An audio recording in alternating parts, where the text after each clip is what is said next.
as was initially claimed. All indications are that Iran was responsible for the attack. The United States has a responsibility to protect our citizens and our interests in the region. And the international community has a responsibility to protect the global economy and international rules and norms. All of this is threatened by Iran's significant escalation of violence. This week, I've been in dialogue with the Saudi defense minister and other partners about this latest attack. To prevent further escalation, Saudi Arabia requested international support to help protect the kingdom's critical infrastructure. The United Arab Emirates has also requested assistance. In response to the kingdom's request, the President has approved the deployment of U.S. forces, which will be defensive in nature and primarily focused on air and missile defense. We will also work to accelerate the delivery of military equipment to the Kingdom of Saudi Arabia and the UAE to enhance their ability to defend themselves. The purpose of the additional defensive support we will provide is as follows. First, to send a clear message that the United States supports our partners in the region. Second, to ensure the free flow of resources necessary to support the global economy. And third, to demonstrate our commitment to upholding the international rules-based order that we have long called on Iran to obey. As the President has made clear, the United States does not seek conflict with Iran. That said, we have many other military options available should they be necessary. We urge the Iranian leadership to cease their destructive and destabilizing activities and to move forward on a peaceful diplomatic path. General Dunford and I will now take your questions. Thank you. Mr. Secretary, thank you. You said air and missile defenses primarily. Could you be a little more specific about, are you talking about Patriot missiles, and what number of troops are you talking about sending?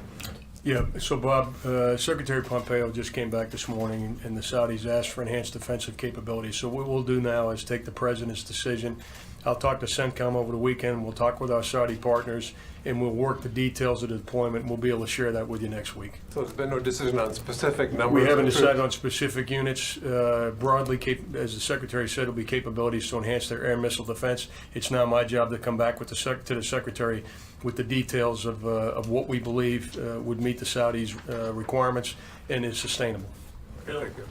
Just to follow up, and it wouldn't be, we're not talking about thousands of troops, we're talking about hundreds of troops, and also just the Secretary, do you think this is going to be enough, or why do you think this would be enough to deter Iran from further attacks? We think given the state of play now, and then based on whatever assessments we get from Central Command, what the Joint Staff and the Chairman do, and other discussions we're having with partners, we have to continually assess that. We think for now that would be sufficient. But that doesn't mean there could be additional deployments as needed based on the changing situation. And on troop numbers? I would say at this point a moderate deployment, Phil, and we'll have more details for you next week, but not ready to share the details. Not thousands. Thousands would be not moderate. That's fair to say, not thousands. Lucas?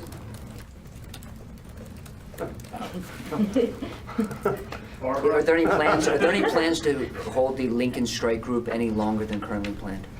We're not going to discuss any operational details at this time. Barbara? For either of you, does this now represent a full U.S. commitment to defend Saudi Arabia and to defend the oil infrastructure of Saudi Arabia?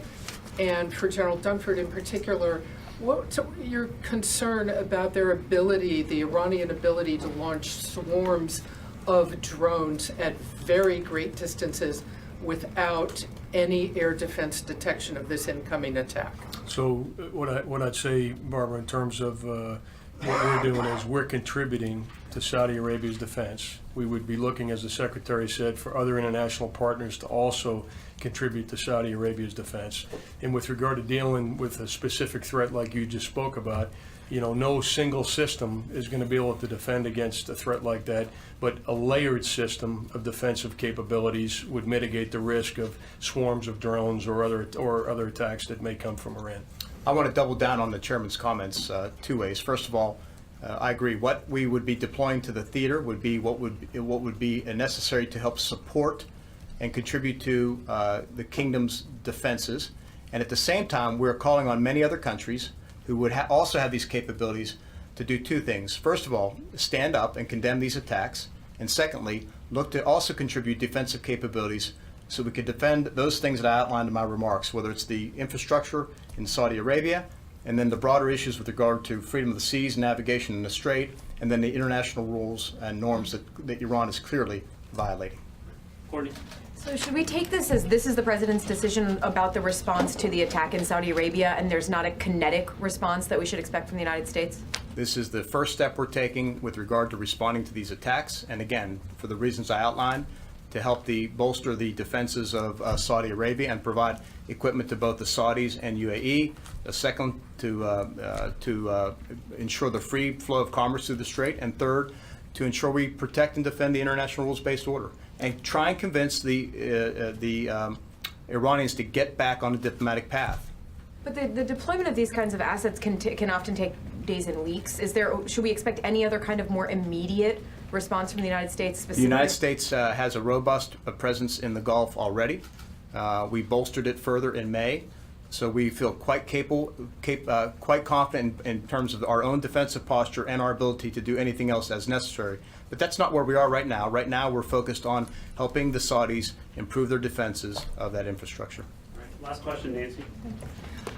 Mr. Secretary, Chairman Dunford, you've mentioned that the international community should get involved, but you know some allies have questioned whether the attacks were in fact launched in Iran. I was wondering if you could give us any sense on whether you will declassify any evidence that shows that those strikes were launched from Iran, and also if you could give us a sense of timeline in terms of when these deployments could start. So I'll say a few things. First of all, the United States is on the ground in Saudi Arabia.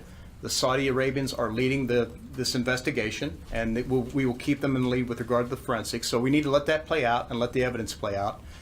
With regard to the partners and allies, first of all, I would commend Secretary Pompeo. He's been on the phone and on the road the past few days, speaking to numerous allies and partners about this incident. And regardless of where you think it came from, the fact is the Saudis were attacked by both drones and cruise missiles and are still vulnerable to attack. So asking allies and partners to contribute resources to help them defend themselves and to defend those things I spoke about, I don't think it's too much of an ask given the situation. And we'll work the details, Nancy, over the weekend, and I'll come back to the Secretary early next week with some specific recommendations. You can confirm that Okay. the strike was launched from Southwest Thank Iran? you. Thank you, everyone.